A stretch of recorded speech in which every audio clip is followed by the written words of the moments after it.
Hi, this is Congressman Tom Cole with another one of our weekly chats, but this one's a little bit different. This was actually number 50 of this new series, which has frankly been very popular with people and with the media because they can tune in, get a quick update about what's actually happening in Congress. This week has been an eventful week in Congress. It's appropriate. We're here on Constitution Day, so Congress ought to be active on that day of all days. I think two big items are on the agenda. Number one is passing probably next week what's called a CR, a continuing resolution. If we don't manage to do that, government shuts down on September 30th, and that will be a great disaster, quite frankly. Fortunately, the two sides who are divided on so many things have actually worked well on this. We're going to have what's called a clean continuing resolution. It simply means the government will continue to function exactly the way it has for a specified period of time. There's still some discussion about what the appropriate date would be. I personally favor just December so that we get our work done for this year. Others argue that it should be in February or March. Again, the sad thing is if you extend it longer, these CRs actually cost money. They limit what government can do, and it can't adapt, it can't change things. So a shorter timeline, I think, is better. But regardless, fortunately, nobody in Washington, D.C. that I've come across thinks it's a good idea to shut down the federal government on the eve of an election and in the middle of a pandemic. So we've had actually bipartisan cooperation and congressional cooperation with the administration. I'm comfortable we'll get there. The second major item is, are we going to have an additional COVID virus relief plan of some sort, a fifth supplemental, if you will? Personally, I think we do need one, and that's actually pretty much a universal opinion amongst economists and between Democrats and Republicans, but they differ over how much and what areas, and that's been the big sticking point. The president, though, has intervened and signaled to Republicans that he's willing to go a little bit higher than the Republican numbers been if it'll help us get to a deal, and that frankly he thinks it's extremely important. He's embraced a top line number of about $1.5 trillion. That's a number put forward by a bipartisan group in Washington, D.C. called the Problem Solvers, made up of 25 Democrats and 25 Republicans. Again, there's discussion about what items ought to be in that total, but again, I think we've had more movement this week, honestly, than I expected coming into it. So I would just say stay tuned. The economy is recovering actually surprisingly well. I mean, we know we've recovered more than half the jobs that we lost when we shut down the economy. The unemployment applications are down consistently to a lower number than they were in June and July and even in August.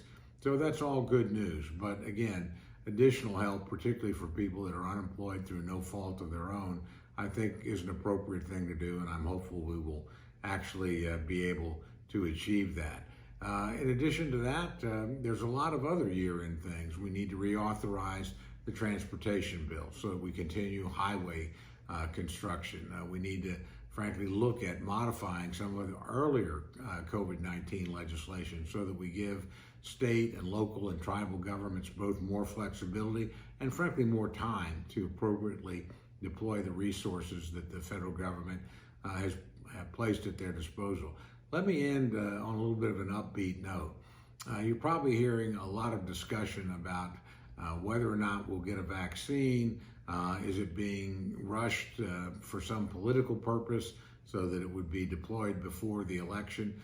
Look, it really doesn't matter whether the vaccine's available 2 weeks before the election or 2 weeks after, or for that matter, 2 months before or 2 months after.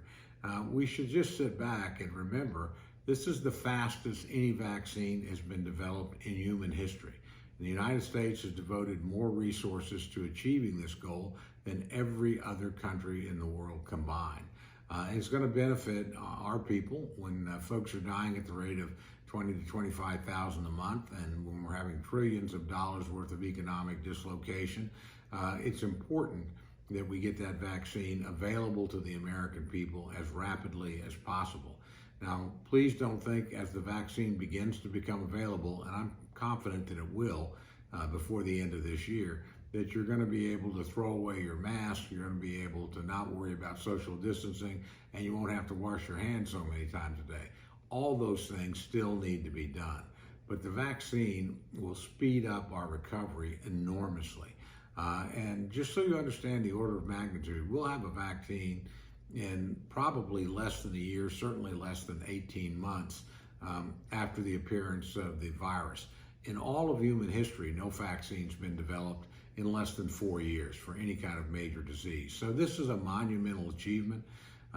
One of the scientists I talked to said this is the biomedical equivalent of the Manhattan Project. That is the project that developed the first atomic bomb to end the Second World War.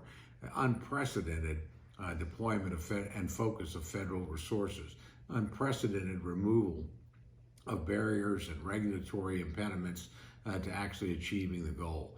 So it's something that we can all, as Americans, be proud of. Because we're going to be in a position to help our people and, quite frankly, help people all around the world much more rapidly than any scientist would have predicted only a few months ago. So this is actually something the administration has done exceptionally well. This is something that has been unprecedented in a degree of cooperation between biomedical researchers, between different pharmaceutical companies, and between private industry of all sorts. The production of this is going on simultaneously with the testing of the vaccine. So once we have one that we're absolutely sure is safe, we'll immediately have millions of doses available. That'll be rolled out in sequence. I'm sure healthcare workers, who are the most exposed part of the population, probably get the top priority. But after that, we'll look at targeted groups. We know this virus does not hit everybody equally. It's tougher on older people. It's tougher in nursing home situations. We know there are racial and ethnic disparities. Native Americans, African Americans, Latinos, in part because of pre-existing healthcare disparities and conditions, are more vulnerable than other parts of the population. The administration, through the Center for Disease Control, has already laid out the plan by which they'll distribute the vaccine. The United States military, which is probably better at logistics than anybody in the world, will be helping in the distribution and the planning of how we get this out. So please stay tuned for this. And it's a reminder, frankly, of how lucky we are to live in such a blessed country as the United States, that we have the talent, we have the resources, and we have the logistical ability to deploy a vaccine for a deadly killing virus faster than's ever been done before in human history.